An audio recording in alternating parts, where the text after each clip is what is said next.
बच्चियों, शुभ प्रभात। आप सभी आज पाठ 2 रानी चींटी पढ़ेंगे। तो सभी बच्चे अपना पेज नंबर 13, पेज नंबर 13 निकाल लें और मैं रीडिंग कर रही हूँ। मेरे साथ साथ आप लोग किताब पर उंगली रखकर पढ़ेंगे। एक था जंगल, उसमें एक घमंडी शेर रहता था। शेर को अपने बल पर बहुत घमंड था। वो सभी को अपने से छोटा समझता था। एक दिन उसने घोषणा करवाई। घोषणा मीन्स अनाउंसमेंट, सूचना। घोषणा करवाई कि सभी लोग उसे आकर प्रणाम करें। अगले दिन एक एक करके सभी जानवर शेर महाराज को प्रणाम करने आए। शेर ने इधर उधर देखा और बोला, अरे चींटियाँ नहीं आई अभी तक। खरगोश अपनी आदत के अनुसार बोला, महाराज वे तो हमेशा देर से ही आती हैं। लोमड़ी बोली, जल्दी पहुंचना उनके बस की बात नहीं है। ये सुनकर सभी जानवर हंस पड़े। शेर लाल पीला हो गया। लाल पीला हो गया मतलब शेर को गुस्सा आ गया। लाल पीला होना मुहावरा है जिसका अर्थ होता है बहुत अधिक क्रोधित होना, गुस्सा हो जाना। तो शेर लाल पीला हो गया। तब तक रानी चींटी अपनी सेना के साथ वहाँ आ गई। शेर बोला, कभी तो समय से आया करो, हमेशा देर से ही आती हो। रानी चींटी बोली, महाराज रास्ते में बारिश का पानी भरा हुआ था, इसीलिए हमें आने में थोड़ी देर हो गई। अब सब खोले पेज नंबर 14। अब शेर का गुस्सा बढ़ गया। उसने आओ देखा न ताओ, बोला, एक तो देर से आती हो, ऊपर से मेरे सामने जवाब देती हो। चुप हो जाओ वरना भी जान से मार डालूंगा। रानी चींटी ये सब देखकर परेशान हो गई।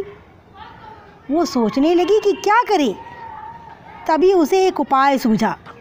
वो तुरंत अपने मित्र खनखजूरे के पास गई और धीरे से उसके कान में जाकर कुछ कहा। दोनों ने एक योजना बनाई और मंद मंद मुस्कुराने लगे। मंद मंद माने धीरे धीरे। उधर शेर भोजन करके विश्राम करने लगा। विश्राम माने आराम करना। कुछ ही देर में उसे नींद आ गई। खनखजूरा चुपके से शेर के कान में घुस गया।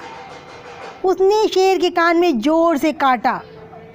अब तो शेर परेशान हो गया और दर्द से तड़प उठा। वो इधर उधर उछलने लगा पर किसी भी तरह दर्द कम नहीं हुआ। इतने में जंगल के सभी जानवर भी वहाँ आ गए। शेर के कान का दर्द बढ़ता ही जा रहा था। सभी जानवर चुपचाप खड़े थे पर उस शेर की कोई मदद नहीं कर पा रहे थे। हाथी बोला, महाराज मुझे लगता है आपके कान में कोई कीड़ा घुस गया है जिसके कारण आपको कष्ट हो रहा है। आप रानी चींटी को बुलवाइए, वही आपकी मदद कर सकती है। शेर ने रानी चींटी को संदेशा भेजा।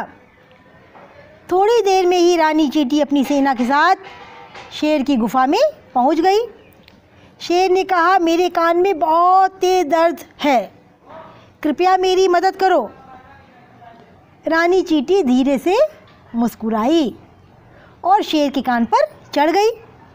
वहाँ पहुँचकर उसने खनखजूरे को आवाज़ लगाई, धन्यवाद मित्र, अब तुम बाहर आ सकते हो। रानी चींटी की आवाज़ सुनकर खनखजूरा झटपट बाहर आ गया। उसके बाहर आते ही शेर को दर्द से छुटकारा मिल गया। शेर बोला, चींटी बहन मुझे क्षमा कर दो। मेरी समझ में आ गया कि कभी किसी को छोटा नहीं समझना चाहिए। ये देखकर रानी चींटी मुस्कुराती हुई वहाँ से चली गई।